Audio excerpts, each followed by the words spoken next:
Dave Anderson here with the Fisherman magazine. It's October 13th, and these are your headlines. First up, we've got some big bass reported from Rhode Island waters this week, fish up to 50 pounds. We're also hearing about a great tog opener in Connecticut. Started off windy, but it's leveled off to produce some really nice fish. And the canyon bite is firing back up. Stay tuned for all that and more.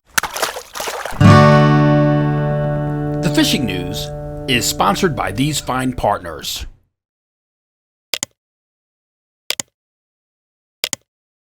Hey guys, it's Gene from Black Hole Outfitters. Just want to let everybody know we're having our end of season clearance event.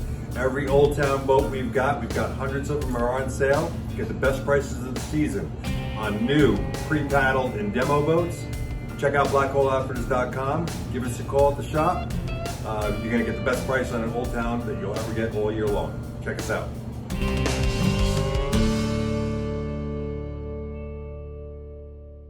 While we're on the subject of that offshore bite, why don't you head back to the email we sent you, scroll down a little bit, and you'll find the video with our boss, Mike Caruso, headed out on a World Cat this weekend and got into some nice yellowfin out off of the Hudson River Canyon. Check that out, it's a great video, gives a great illustration of what these guys are doing out there. Something else I need to something else I need to tell you guys is that the video is going to be a little shorter than usual this week.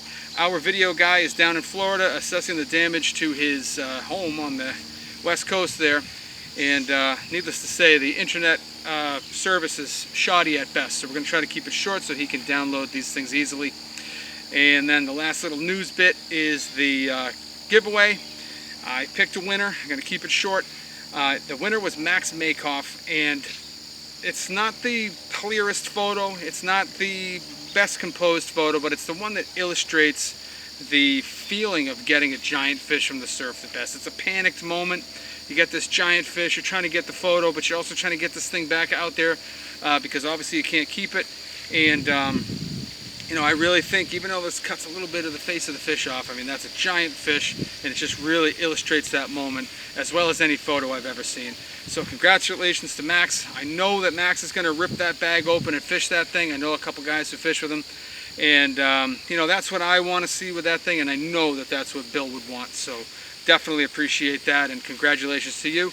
We're going to start a new one next week, but you can start fishing tonight if you want to. Just get those photos into me as you always have, and I'll give you all the details next week. All right, now we'll head up into Massachusetts, and we'll hear a little report from James Jukes. God, I love it up here. Unbelievable. Anyways, word is that fishing has been good this past weekend. Everything is going as planned as far as this fall run is concerned. We have plenty of bait out on the ocean front. There's been some small blitzes in the marshes. Those fish are dropping out. They are starting to mix in some smaller fish with the larger fish. We did have fish probably up into the 30-pound range over the weekend. Myself, I did quite well. A few others did too. Guys north of us here, they were doing well. The guys south of us, they were doing okay. Seems like their fish were a little bit smaller than ours here. But, like I said, smaller fish are starting to mix in, which just tells me that we're getting closer and closer. But I'm sure I'll see fish until probably into November, first week, second week. Water temps aren't bad, 56 or so, 55. I'm still in a wetsuit, still a few others in wetsuits. And that's it for up here on Plum Island. Over the freshwater side, the trout fishing's been good. The bass fishing, carp fishing, all that stuff is really steady. With gorgeous days like this out here, they're doing well. But that's as much as the report as I got, Dave. All right. And that report that Jim is giving us is pretty common from what I've been hearing all the way down the coastline there, from Plum Island all the way down to Plymouth and even beyond that. Surf fishermen in particular doing very well. It's been a good daytime bite, some really nice fish taken. Still pretty good crosshairs on that area from Scituate to Plymouth, North River kind of there in the middle somewhere. Just definitely a hot zone right now, definitely a place to keep an eye on. Heading out onto the Cape, we had a very windy week, didn't hear a lot of surf news at all. The one little bit I did hear from the Outer Cape is that on these last couple days where the seas calmed down a little bit, some guys went out and looked for some bluefin, and they found them in the same places they were before. So it looks like that bluefin bite is still alive and well. Heading down around the elbow there into the Monomoy Rips, there's some bass there, there's some albies there, and then kind of getting up into Nantucket Sound proper. Still plenty of albies charging around out there, and there's also been some really big bluefish in these mainland harbors. Probably just an extension of those fish that guys were getting out at the Vineyard all week, and even going way back into last week. And that has continued to hold on out at the Vineyard. We didn't get a video this week from John Custer, but just from what I saw on their website and from the guys that I spoke to that fished it, the blue fishing has been really good off the south end of the island, and the albies are starting to make their comeback now on the east side. So the fishing is holding up very well. I think we got 1 week left of the Derby, and should be an exciting one. The leaderboard is stacked. Heading through into Buzzards Bay, not a lot of reports from Buzzards Bay other than some tog around the islands and some tog up along the Wareham, Mattapoisett shorelines. Up inside the canal, fishing seems to be holding its own pretty well. And for a little bit deeper rundown on that, let's toss it over now to East End Eddie. Hi Dave, we're here in the east end of the canal with a ripping east tide, east rising tide thanks to the full moon on Sunday. And so fishing continues to be great here in the canal. Every year the migration takes place at a different time. You never know when it's going to start, but I think this year it's been delayed because the fish know that there's no better meal plan than here in the canal. The bunker buffet continues, and fish are getting fat, ready for the trip south. So, and it just continues to be great here. Timmy Petrarca and Ben Firmino got into a 4-hour topwater bite the other day in the East End, right across from me here on the over on the Cape side. They caught 40 fish between them, and then Timmy came back the next day and caught a 43-inch. And across the way, right behind me here at Pip's Rip, experienced canal rat Bob Ware caught a 35-pounder on a canal bait and tackle soft plastic jig, and on an east tide. And then the next day, Bill on the Grill Prudo caught a nice fish there, 36 inches, in the same spot with the same lure at the same time on the same tide as Bob did. And earlier in the day, Bill was fishing the west end, and he caught a 31-pounder on a rocket, a striped gear rocket, which casts like a rocket.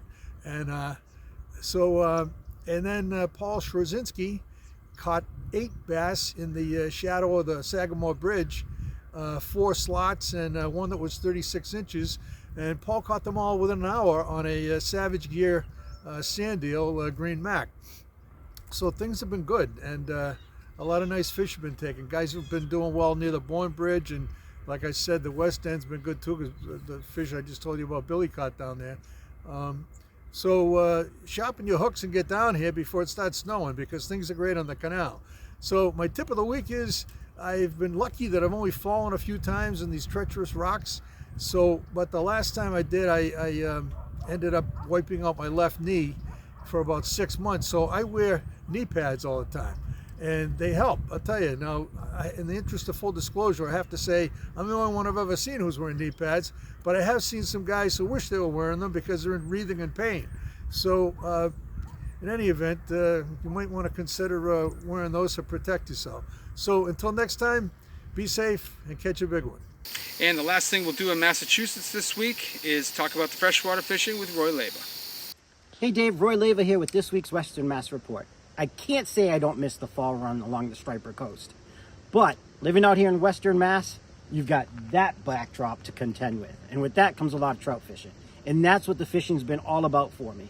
The state has done a phenomenal job of putting in more rainbows, browns, and brookies along many of the waters out here, and with the waters cooled down enough for a lot of the holdover fish to move inshore, that chance at a trophy is there. So log on to the Mass Wildlife website and check out rules and regulations, as well as a list of places they recently stocked. Catch you guys next week.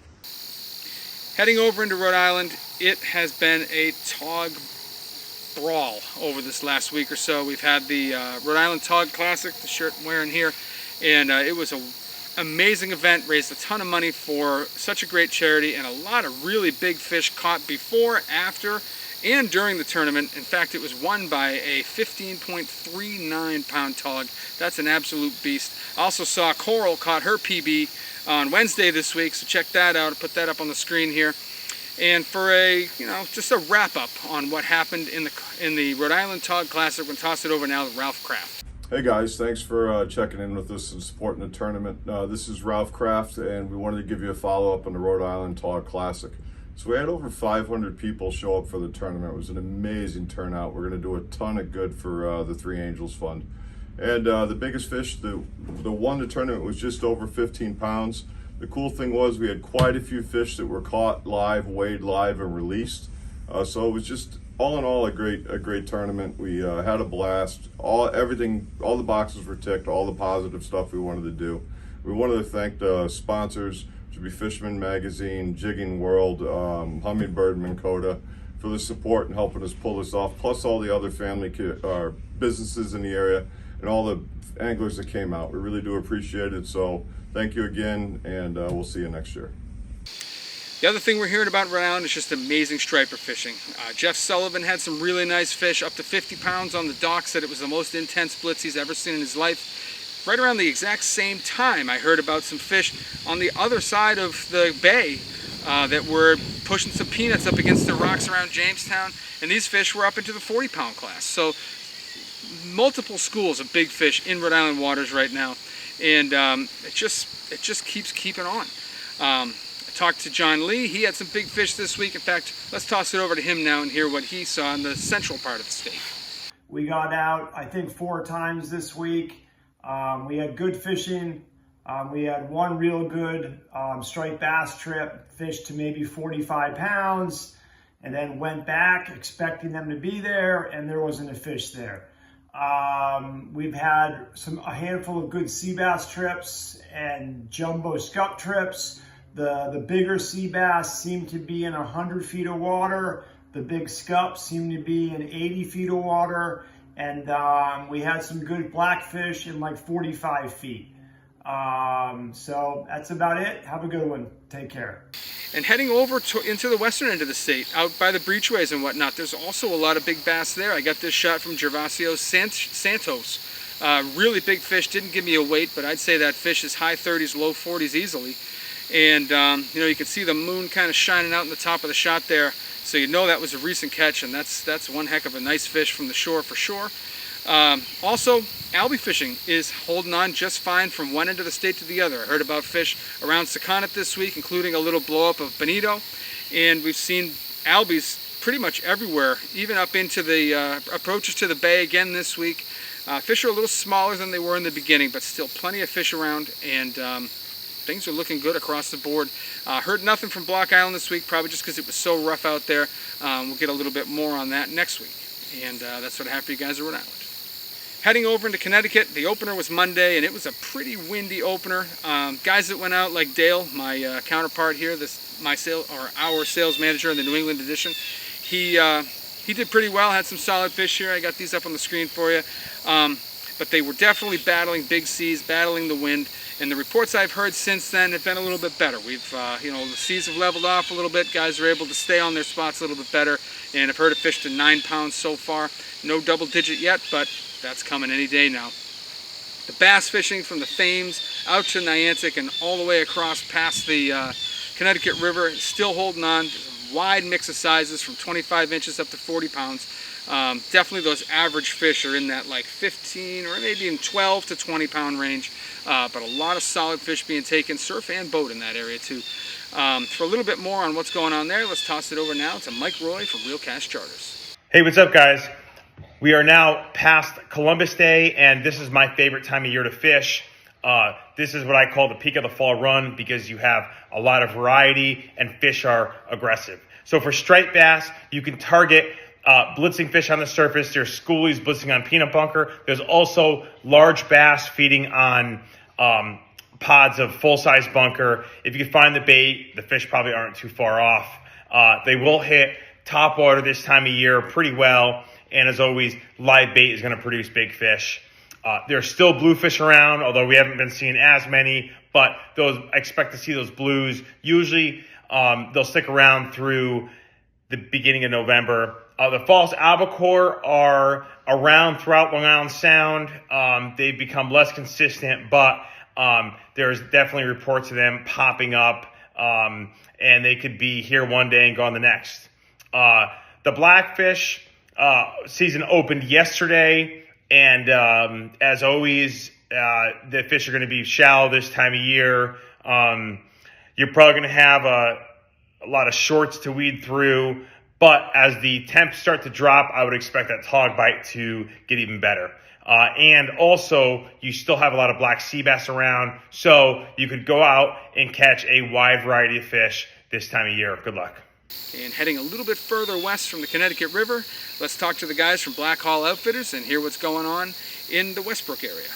What's up, everyone? This is Matt here at Black Hall Outfitters in Westbrook with your fishing report.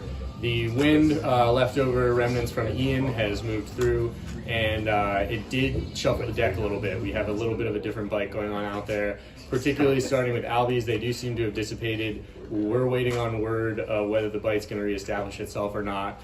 Some folks, myself included, have seen some small schools here and there, but there's not any sort of consistency in terms of quantity or the number of times they're blitzing. So we're still waiting for those. Hopefully they do come back. There's plenty of time left in the season in terms of water temp, and plenty of bait still out there. We do have a lot of birds working out there over small schoolie and slot size bass still. There's some pretty incredible bird action depending on the day. You can get kind of in there with anything. Small metals, epoxies, stuff we've talked about in previous reports. Another good one for this time of year is a small popper like the Tsunami Talking Popper here. They come in a variety of sizes. This is golden shad color.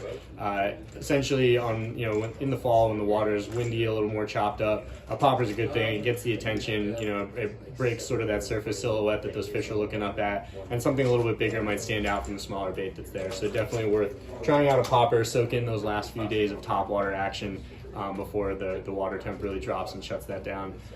Tog season, it's here. Everybody's really excited about it. It feels like fall out there. It feels like tog weather out there. Make sure you're geared up with your Grundens and Sims weather gear. Always want to have a lot of layers this time of year when it's 40 in the morning and then 70 in the afternoon. Want to be able to peel some of those layers off, stay dry if it rains, that kind of stuff. We are loaded up with crabs. We do have our full stock of crabs in right now, so come on in and grab them. We'll have them consistently throughout the season. One quick tog jig to highlight this week, Game On, makers of the EXO jig, which is really popular for albies in our water. They have come out with a new tog jig. So these are going to be on our shelves very soon. They're called the Rock Bottom jig. Couple different colors, couple different sizes, all good stuff. So if you're looking to try out a new tog jig this year, these guys make some really good stuff, and those will be on our shelves soon. Overall, it's fall fishing out there. A lot to do, a lot of different stuff to pick from. Still some bluefish being caught out there as well. Sometimes they're mixing in with the bass in a typical fall way. Water temps are dropping pretty quick. We've got our cold front moving through now with nighttime temps in the 40s. So those water temps are dropping through the mid 60s into the low 60s. So things are really going to start to be the post-summer real deep fall fishing mode. They mostly are already. So adapt with the conditions. There's still plenty of time, plenty of days to get out there and enjoy the weather and the good fishing before winter officially takes over and shuts us all up until April and May. So get on out there. Whatever you need, we got it here at Black Hall. Good luck and tight lines. And to wrap it up this week, we're going to head out west. We're going to go to Norwalk, and we're going to talk to Max Finch from Fisherman's World. Hey everyone, Max here from Fisherman's World with another local fishing report. This past Monday was the Blackfish Opener. We saw a lot of quality fish in that 4 to 6 pound range. Guys did good in all depths. I would say fishing shallow on the jigs or mid reefs, rock piles, and guys that got on the wrecks saw a lot of quality fish, I would say from the 4 to 7 pound range. I know guys that were on wrecks doing really good, and then guys up in shallow with jigs doing really good. There is a lot of small fish, so you got to weed through, but there's plenty of action. Fishing places like Green's Ledge, Kakini Reef, 28C, Celtic Wreck, the wrecks outside the backside of the islands, and then any shallow rock pile like near Fish Island, Ziegler's Cove, and Scott's Cove. The bass action is really picked up now. We have a lot of schoolies, mid-slot fish, and then I've seen a couple overslot taken at night, guys plugging shallow around the islands. The big blues are in our harbors. They're running our beaches, so that's a lot of fun. They'll take a variety of lures like poppers, stick baits, bucktails, you name it. And then the porgy bite's still going strong, and we've started to see some real quality sea bass mixed in with the blackfish. All right, thank you and good luck. And that's what I have for you guys in the reports this week. Hopefully it's going to be useful. And I really appreciate you guys for watching. I'm going to wrap this up real quick, so I'm trying to keep it as short as possible, but I do. I really appreciate you guys for watching, and we'll see you next time. After a quiet week for entries, things should really start to pick up as we get closer and closer to the Dreamboat finish line. Here are the official standings for total points as of October 13th. First place is Rob Carazano, second place is Dean Paella, third place is Sam Dibner, and fourth place is Garrett Weir. The Dreamboat Fishing Challenge is the Fisherman subscriber-only multi-species fishing competition with a chance to win a new Steigercraft 23 Miami powered by Yamaha, along with many other great prizes. Visit thefisherman.com to subscribe and get all the details so you can be part of the action. Hey everybody, I'm going to give you a quick rundown of what's going on the Coastal Kayak Clash this week. We had 3 entries. The first one was a 17.5-inch porgy caught by Greg Vergare, which is good enough for first place in the category. The second one was a third place Albie, or hardtail, entered by Justin Oser at 26.25 inches. And the last one was a big one, hard one to beat. Justin Oser again, tournament leader with a 27-inch blackfish. That leaves us with this at the top of the tournament. Justin Oser is leading the world with 11 points. Bob Wagner is holding down second place with 7 points. And Tom Hode is nipping at his heels with 6 points.